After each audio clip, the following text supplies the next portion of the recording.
वंदे मातरम। नमस्कार, जय श्री राम। वक्फ का जो जिन्न है वो घूम फिर करके वापस अभी इधर राज्यसभा, लोकसभा, लोकसभा, राज्यसभा, संसदीय समिति, जेपीसी, जेपीसी, फिर धमा चौकड़ी, फिर बोतलें फोड़ी, फिर वहाँ गाली गलौज, फिर वहाँ मारपीट और अंतोगत्वा जेपीसी रिपोर्ट ने संसद में अपनी रिपोर्ट की प्रक्रिया को करवाने के लिए यहाँ तक मामला आ गया है। अर्थात जेपीसी की रिपोर्ट जो संयुक्त संसदीय समिति बनी थी इसके ऊपर वक्फ बोर्ड पर के ऊपर वक्फ कानून के ऊपर वो जो नया संशोधन बिल लाया इसके ऊपर चर्चा करके और उसका 2 बार समय बढ़ाया गया। अंततोगत्वा अभी वो संसद के पटल पर, उधर राज्यसभा के पटल पर, अर्थात लोकसभा और राज्यसभा दोनों के पटल पर रख दी गई है। लोकसभा में जगदम्बिका पाल ने रखी है और राज्यसभा में वहाँ की एक अपने बीजेपी की एक राज्यसभा सदस्य ने, महिला राज्यसभा सदस्य ने रखी है। यहाँ तक तो आ गया। इनको रखते ही धमाल मची एकदम से और विपक्ष ने कह दिया कि हमने जो नोट दिए थे अर्थात हमने जो उसमें राय दी थी उसको समावेश ही नहीं किया गया।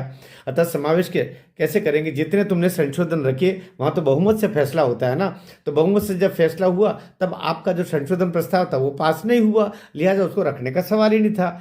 यहाँ तक तो ठीक, अमित शाह बीच में आए, बोले ये जो कुछ हुआ वो बहुमत से हुआ है और आपने जो प्रस्ताव रखा था, अब बाद में इनकी अकल ठिकाने आई विपक्षियों की। उन्होंने कहा हमने जो कम से कम प्रस्ताव रखा था उसका उल्लेख तो हो उसमें। बेशक हमारी सदस्य संख्या कम थी और वो प्रस्ताव पारित नहीं हुआ और वो उसमें समावेश नहीं किया, सरकार ने नहीं माना, या हम मान रहे हैं इसको, संसदीय समिति का ये नियम है, लेकिन उसका कम से कम उल्लेख तो हो कि इन्होंने फलाने फलाने ने, कल्याण बनर्जी ने ये प्रस्ताव रखा था, या जो ओवैसी ने ये प्रस्ताव रखा था, या अखिलेश यादव जी के पार्टी ने ये रखा था, या कांग्रेस पार्टी के सदस्यों ने ये रखा था। ये उल्लेख तो आए, ये प्रस्ताव बेशक वो पास न हो तो वो जो एक नीचे नोट होता है अर्थात ये चीज़ें हुई थी और ये नहीं हो पाई, इसका उल्लेख तो कम से कम होना चाहिए। सरकार ने मान लिया, अमित शाह ने कहा खड़े होकर के हम इसको मानते हैं, इसको शामिल कर लेंगे, बात खत्म हो गई। अब क्या है, खिसियानी बिल्ली खंबे नोचे की तरह ये इनको समझ में नहीं आ रहा है कि हम करें तो क्या करें। सबसे ज़्यादा कौन फड़फड़ा रहे, सबसे ज़्यादा फड़फड़ा रहे ओवैसी। ओवैसी की सारी सल्तनत, ओवैसी का सारा साम्राज्य, ओवैसी की सारी संपत्ति और सारी शक्तियां इसी वक्फ कानून के तहत तो है। जो पुरखे दादों के नाम पर जो वहाँ पर अरबों की संपत्ति हैदराबाद में इकट्ठी करके रखी है वो उस सब का पर संकट आ गया है, इसलिए ये दिक्कत ओवैसी को सबसे ज़्यादा हो रही है। लेकिन सरकार अच्छे से जानती है, या फिर जो आसाम के कोई एक सांसद है, कोई एक दो, ये वही लोग हैं, या फिर अभी जो जहाँ पर अभी मार धमाधम खुद उत्तर प्रदेश में हो रहा है जिस जगह को लेकर के, तो वहाँ का सांसद है जिसके पिताजी पहले सांसद है, जो खुद भी सांसद है, टोपी लगा के चले आते हैं।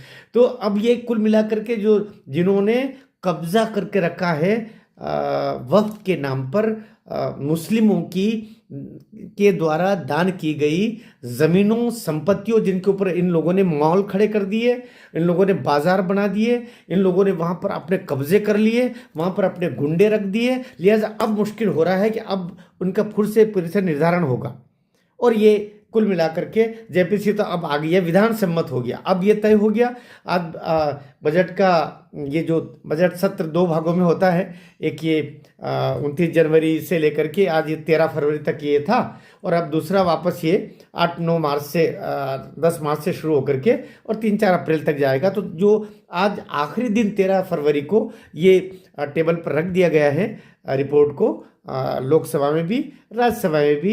अब जब ये सत्र का, तो बजट सत्र का द्वितीय खंड शुरू होगा 8-9 मार्च को, 10 मार्च को, उस समय ये वापस से चर्चा पर आएगा। यानी अब ये हो गया कि वक्फ संशोधन बिल अब आके रहेगा, आ गया है, अब ये पास होके रहेगा।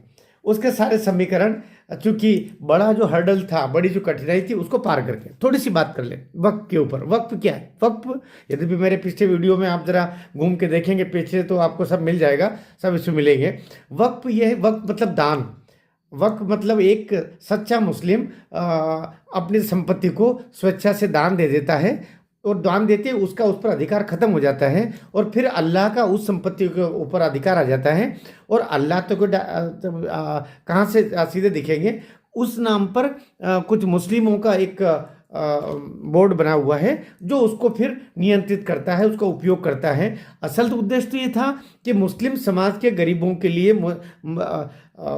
कमज़ोरों के लिए स्कूल बनाना, मदरसे जिसको बोलते हैं, और धर्मशालाएं बनाना, सहयोग करना वगैरह वगैरह, इसके लिए है ये, या मस्जिद बनाना, इस काम के लिए धार्मिक और सहयोगात्मक उपयोग के लिए ये वक्फ है। लेकिन हो क्या रहा है? हो ये रहा है कि कुछ ताकतवर गुंडे, ताकतवर नेता, ताकतवर अमीर, जिनके पास पहले ही अरबों की संपत्तियां, उन्होंने और खरबों की संपत्तियां बना ली और उस पर कब्जा करके बैठ गए।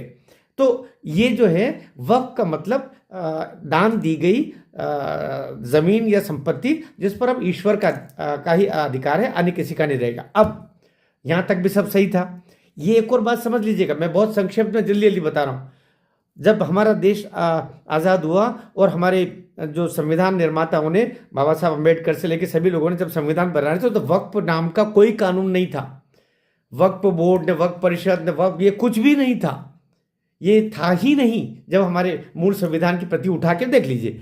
फिर 1954 में नेहरू जी ने सबसे पहले चालाकी की और एक ऐसा कानून वो चाहते थे जिसके तहत यहाँ से, भारत से बंटवारे के दौरान जो मुस्लिम पाकिस्तान चले गए, उनकी संपत्ति वो उस समय जिसके हाथ में आ रही थी या सरकार के पास में थी, उन्होंने एक ऐसा कानून बनाया जिसके तहत यहाँ के मुस्लिम, अर्थात शेष भारत के जो मुस्लिम पाकिस्तान चले गए, उनकी सब जमीनें वक्फ बोर्ड बना करके और वो संपत्ति वक्फ की मान ली गई।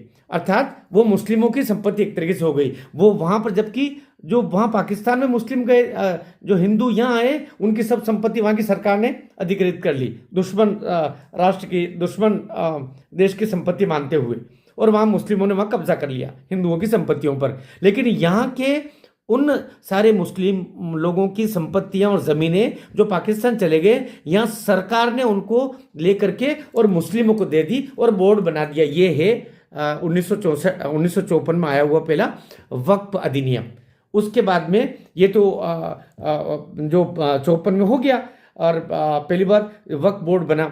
1964 में उसी समय नेहरू जी के ही उस कार्यकाल में उन्होंने वक्फ परिषदें बना दी।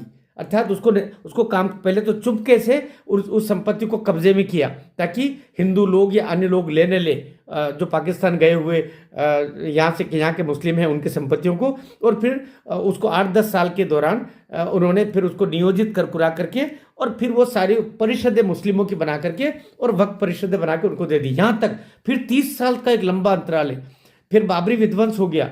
बाबरी विध्वंस में जब उनको लगा कांग्रेस को कि मुस्लिम लोग नाराज हो रहे हैं, ऐसा आकलन हुआ होगा, तो 1995 में फिर इसको एक एक्ट बना दिया, आपका पूरा वक्फ एक्ट। उस एक्ट के तहत बहुत सारी शक्तियां उनको देते हुए उसको नियोजित कर दिया गया और कुछ जगह पर अनुदान देना करना, ये सब काम उसको शुरुआत कर दी गई। और अलग अलग केंद्र में भी और अलग अलग राज्यों में भी अलग अलग वक्फ बोर्ड बना करके और उनको भवन और ये सब सरकार की तरफ से और कानूनी रूप से उसको कर दिया गया, वो कानून सम्मत कर दिया गया।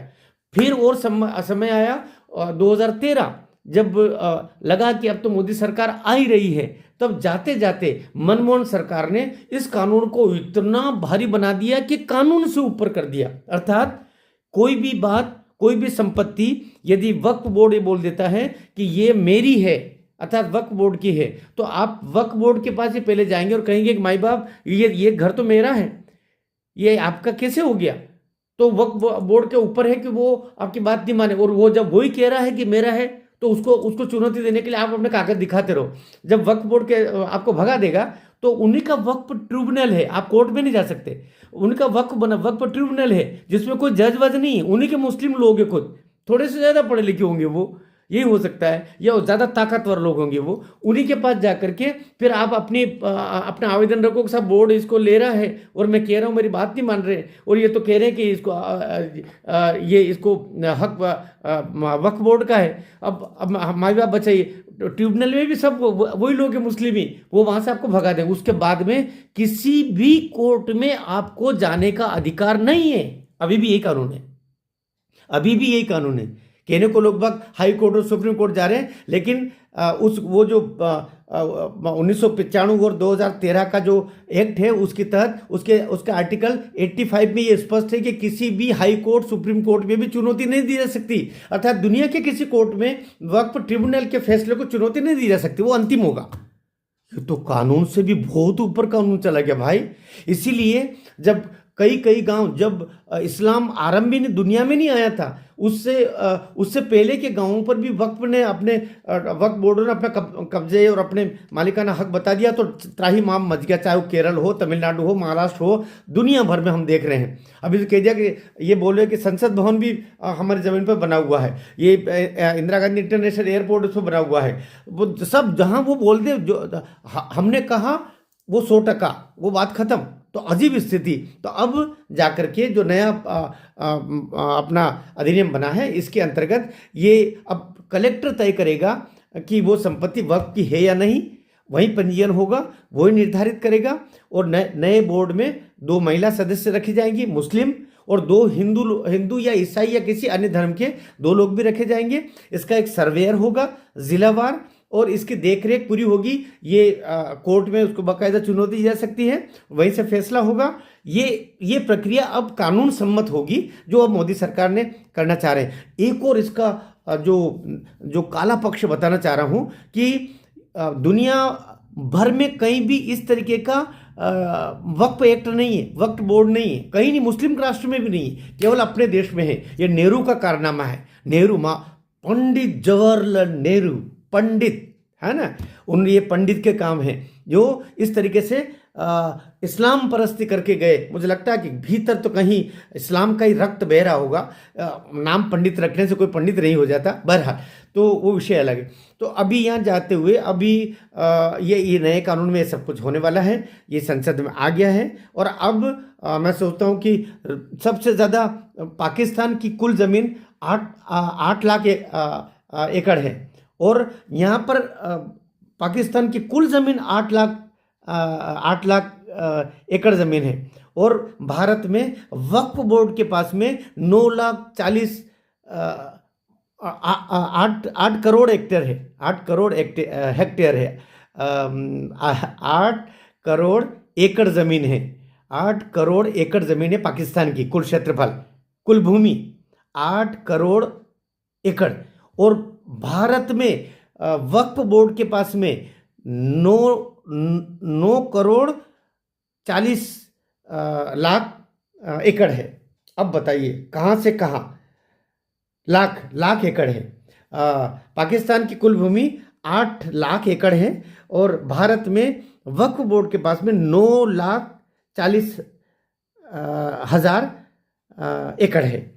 कुल मिलाकर के पाकिस्तान की भूमि से ज़्यादा भूमि भारत में इन्होंने वक्फ बोर्ड के नाम से कब्जे में कर रखी है। कहने का मतलब पाकिस्तान से एक बड़ा पाकिस्तान भारत में बसा के रख दिया, और ये नेहरू के कारनामे हैं। तो इस पर सब अब बंदिश लगेगी। और कुल मिलाकर के सबसे ज़्यादा कहते हैं कि रेलवे के पास में है भारत में, उसके बाद सेना के पास में, वो तीसरे नंबर का सबसे ज़्यादा कब्जाधारी, ज़मीन का कब्जाधारी है। क्योंकि जो पाकिस्तान चले गए वे सारे मुस्लिमों की ज़मीन भी है, देन मुस्लिम जो यहाँ थे उनकी ज़मीन तो है ही, देन सरकार ने दान दे दी वो तो है ही। अभी कहते हैं 2013 में जब मनमोहन सिंह की सरकार जाने वाली थी, तो जाते जाते उन्होंने दिल्ली की 400 से ज़्यादा संपत्तियाँ, कहते हैं कि हज़ारों एकड़ ज़मीन उस समय जाते जाते उन्होंने दे दी। अजीब लूट मची इस देश की। तो अब सुधार होने वाला है, दम साध के देखिएगा।